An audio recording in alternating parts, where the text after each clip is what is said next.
ದಾವಣಗೆರೆ ದಕ್ಷಿಣ ಕ್ಷೇತ್ರದಲ್ಲಿ ಬಿಜೆಪಿ ಅಭ್ಯರ್ಥಿಯಾಗಿ ಕಣಕ್ಕಿಳಿದಿರುವ ಶ್ರೀನಿವಾಸ್ ದಾಸಕರಿಯಪ್ಪ ಇಂದು ನಾಮಪತ್ರವನ್ನು ಸಲ್ಲಿಕೆ ಮಾಡಿದ್ದಾರೆ.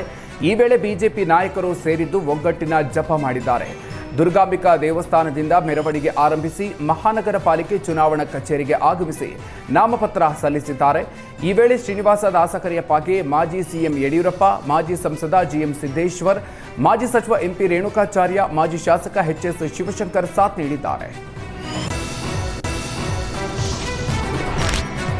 ಬಾಗಲಕೋಟೆಯಲ್ಲಿ ಕಾಂಗ್ರೆಸ್ ಟಿಕೆಟ್ಗಾಗಿ ಮೇಟಿ ಕುಟುಂಬದಲ್ಲೇ ಕುರುಕ್ಷೇತ್ರ ನಡೆದಿದ್ದು, ಕೊನೆಗೆ ಉಳಿದ ನಾಯಕರ ಮನವೊಲಿಸಿ ಮೇಟಿ ಕಿರಿಯ ಪುತ್ರ ಉಮೇಶ್ ಮೇಟಿಗೆ ಟಿಕೆಟ್ ನೀಡಲಾಗಿದೆ. ಇಂದು ನಾಮಪತ್ರ ಸಲ್ಲಿಕೆಗೆ ಕೊನೆ ದಿನವಾಗಿದ್ದರಿಂದ ಬಾಗಲಕೋಟೆಯಲ್ಲಿ ಕಾಂಗ್ರೆಸ್ ಅಭ್ಯರ್ಥಿ ಉಮೇಶ್ ಮೇಟಿ ನಾಮಪತ್ರವನ್ನು ಸಲ್ಲಿಕೆ ಮಾಡಿದ್ದಾರೆ.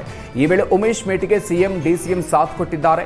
ಮೆರವಣಿಗೆ ಮೂಲಕ ಬಂದು ನಾಮಪತ್ರ ಸಲ್ಲಿಕೆ ಮಾಡಿದ್ದು, ರಣಕಣದಲ್ಲಿ ಕಾಂಗ್ರೆಸ್ ಅಭ್ಯರ್ಥಿ ಶಕ್ತಿ ಪ್ರದರ್ಶನ ಮಾಡಿದ್ದಾರೆ.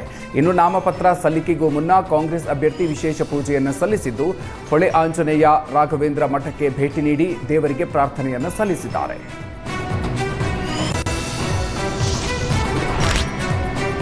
ಬಾಗಲಕೋಟೆ ಕ್ಷೇತ್ರದಲ್ಲಿ ಬಿಜೆಪಿ ನಾಯಕರು ಶಕ್ತಿ ಪ್ರದರ್ಶನ ಮಾಡಿದ್ದು, ಬೃಹತ್ ಮೆರವಣಿಗೆಯ ಮೂಲಕ ಬಿಜೆಪಿ ಅಭ್ಯರ್ಥಿ ವೀರಣ್ಣ ಚರಂತಿಮಠ ನಾಮಪತ್ರ ಸಲ್ಲಿಕೆ ಮಾಡಿದರು. ಈಗಾಗಲೇ 2 ಬಾರಿ ಸಾಂಕೇತಿಕ ನಾಮಪತ್ರ ಸಲ್ಲಿಸಿರುವ ವೀರಣ್ಣ ಇಂದು ಅಧಿಕೃತವಾಗಿ ನಾಮಪತ್ರವನ್ನು ಸಲ್ಲಿಸಿ ಅದೃಷ್ಟ ಪರೀಕ್ಷೆಗೆ ಇಳಿದಿದ್ದಾರೆ. ನಾಮಿನೇಷನ್ ವೇಳೆ ಕೇಂದ್ರ ಸಚಿವ ಜೋಶಿ, ವಿಜೇಂದ್ರ ಸೇರಿದಂತೆ ಹಲವರು ಕೇಸರಿ ನಾಯಕರು ಸಾಥ್ ನೀಡಿದ್ದಾರೆ.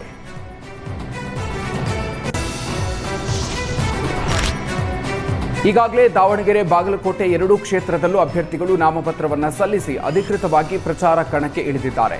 ಉಪಚುನಾವಣೆ ಸಮರದಲ್ಲಿ ನಾಯಕರ ಮಾತಿನ ಯುದ್ಧವು ಜೋರಾಗಿದೆ. ಕಾಂಗ್ರೆಸ್ ವಿರುದ್ಧ ಬಿಜೆಪಿ ರಾಜ್ಯಾಧ್ಯಕ್ಷ ವಿಜಯೇಂದ್ರ ವಾಕ್ ಪ್ರಹಾರ ನಡೆಸಿದ್ದು, ಕಾಂಗ್ರೆಸ್ನವರು ಸೂಟ್ಕೇಸ್ ಅಲ್ಲ ಗೋಣಿ ಚೀಲದಲ್ಲಿ ಹಣ ತರ್ತಾರೆ ಅಂತ ಗಂಭೀರ ಆರೋಪ ಮಾಡಿದ್ದಾರೆ.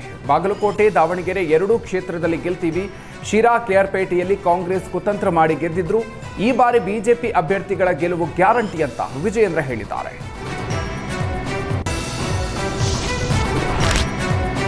ಕಾಂಗ್ರೆಸ್ ಸರ್ಕಾರದ ವಿರುದ್ಧ ಮುಗಿಬಿದ್ದ ಮಾಜಿ ಸಚಿವ ಶ್ರೀರಾಮುಲು, ಡಬಲ್ ಸ್ಟೇರಿಂಗ್ ಸರ್ಕಾರವಿದು, ಒಂದು ಸ್ಟೇರಿಂಗ್ ಸಿಎಂ, ಇನ್ನೊಂದು ಸ್ಟೇರಿಂಗ್ ಡಿಸಿಎಂ ಕೈಯಲ್ಲಿದೆ.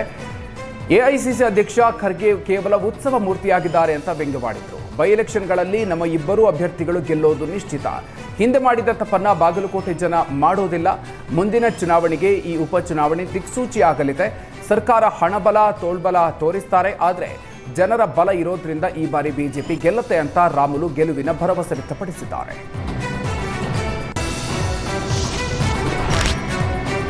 ಬೆಂಗಳೂರಿನ ಐತಿಹಾಸಿಕ ಕರಗ ಶಕ್ತಿಯೋತ್ಸವಕ್ಕೆ ನಾಳೆ ಸಂಜೆ ಧ್ವಜಾರೋಹಣದೊಂದಿಗೆ ಅಧಿಕೃತ ಚಾಲನೆ ದೊರೆಯಲಿದೆ. ಮಾರ್ಚ್ 14ರಿಂದ ಆರಂಭವಾಗಿ 11 ದಿನ ನಡೆಯಲಿದೆ. ಇದರಲ್ಲಿ ಕೊನೆಯ ದಿನವಾದ ಏಪ್ರಿಲ್ 1ರಂದು ಮಧ್ಯರಾತ್ರಿ ನಡೆಯುವ ಕರಗ ಉತ್ಸವವೇ ಪ್ರಮುಖ ಆಕರ್ಷಣೆ ಆಗಲಿದೆ. ದ್ರೌಪದಿ ದೇವಿಯ ಹೂವಿನ ಕರಗವು ಬೆಂಗಳೂರಿನ ಪ್ರಮುಖ ಬೀದಿಗಳಲ್ಲಿ ಸಂಚರಿಸಿ ಲಕ್ಷಾಂತರ ಭಕ್ತರಿಗೆ ದರ್ಶನ ನೀಡಲಿದ್ದಾರೆ.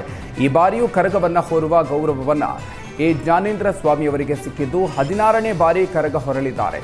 ಮಾರ್ಚ್ 30ರಂದು ಹಸಿ ಕರಗ ನಡೆಯಲಿದ್ದು, ತಿಗಳರಪೇಟೆಯ ಶ್ರೀ ಧರ್ಮರಾಯ ಸ್ವಾಮಿ ದೇವಾಲಯ ಈ ಉತ್ಸವದ ಕೇಂದ್ರ ಬಿಂದುವಾಗಿದ್ದು, ಸಕಲ ಸಿದ್ಧತೆ ಮಾಡಲಾಗಿದೆ.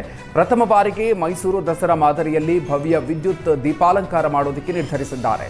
Hudson circle, Mysuru bank circle ಸೇರಿದಂತೆ ಪೇಟೆಗಳಾದ್ಯಂತ ದೀಪಾಲಂಕಾರ ಮಾಡಲಾಗುತ್ತೆ. ಕರಗ ಹಾದಿಯುದ್ದಕ್ಕೂ ಸಿಸಿಟಿವಿ ಕ್ಯಾಮೆರಾಗಳು ಹಾಗೂ ಬಿಗಿ ಪೊಲೀಸ್ ಬಂದೋಬಸ್ತ್ ವ್ಯವಸ್ಥೆಯನ್ನ ಮಾಡಲಾಗುತ್ತೆ.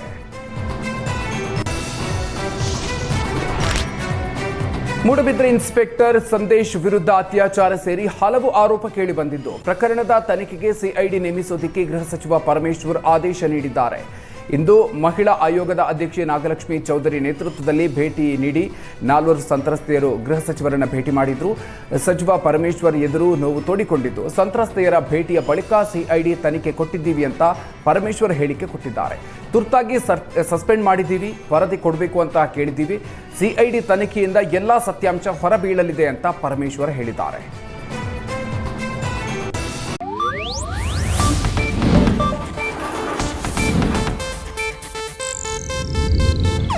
ಇದು ಏಷ್ಯಾನೆಟ್ ನ್ಯೂಸ್ ನೆಟ್ವರ್ಕ್ ಪ್ರಸ್ತುತಿ.